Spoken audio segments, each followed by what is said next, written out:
Voulez-vous ajouter des transitions stylées à vos vidéos? Non, vous voulez vraiment pas? Bon, pas grave. Mais si vous voulez, bah vous êtes au bon endroit.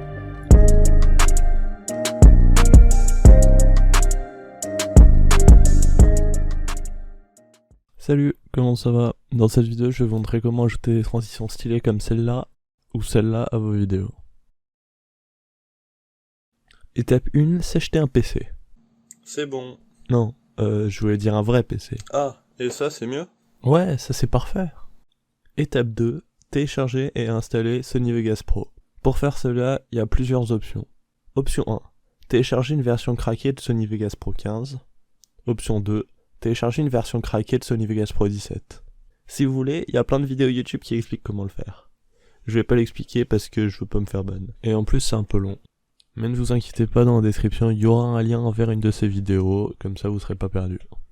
Après, si vous voulez vraiment, il y a l'option 3, télécharger une version legit de Sony Vegas Pro, mais bon, faut être un peu con pour mettre 300 balles dans un logiciel qu'on peut avoir gratuit. Étape 3, apprendre à utiliser les bases de Sony Vegas Pro. Si vous voulez, j'ai une vidéo sur le sujet, mais si vous voulez pas écouter une voix de Kikou qui monte des clips de Fortnite pendant 10 minutes et 42 secondes, allez les chercher autre part.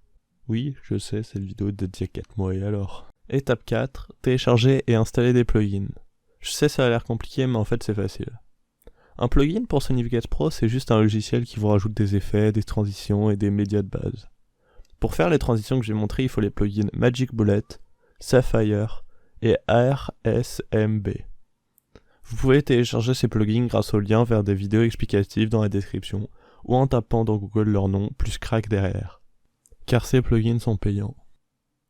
Pour information, il suffit de les installer sur son ordinateur. Il n'y a pas besoin de les installer dans le même dossier que Sony Vegas Pro, même avec des versions craquées. Maintenant que l'on a les plugins, on peut rajouter des effets et transitions dans nos vidéos. Mais nous, ce que l'on veut, ce sont des transitions personnalisées. On va quand même pas utiliser ces transitions basiques. En vrai, elles sont pas mal, mais bon. Du coup, il y a plusieurs options à partir de là pour avoir des transitions personnalisées. Option 1. En animant les effets, créer soi-même une transition stylée. Option 2. Prendre une animation d'effet d'une autre personne. On va bien entendu faire l'étape 2, car pourquoi travailler lorsque quelqu'un a déjà fait le travail? C'est pas logique. Dans la description, il va y avoir un lien vers un template, ou si vous préférez une animation d'effet qui crée une transition fluide. Dit comme ça a l'air un peu compliqué, mais bon, tout ce que vous avez à faire, c'est de télécharger ce qu'il y a dans la description. Ce pack de transition est créé par ProEdit, un autre youtubeur. Il y aura un lien vers sa chaîne dans la description, il fait plein de trucs comme ça sur Sony Vegas Pro. Étape 6. Vous venez de télécharger un dossier avec le pack de transition dedans. On ne peut bien entendu pas directement importer ce pack de transition dans Sony Vegas Pro, ça serait beaucoup trop simple. Il faut donc installer un logiciel pour cela, Preset Manager. Ce logiciel est dans le dossier que vous venez d'installer.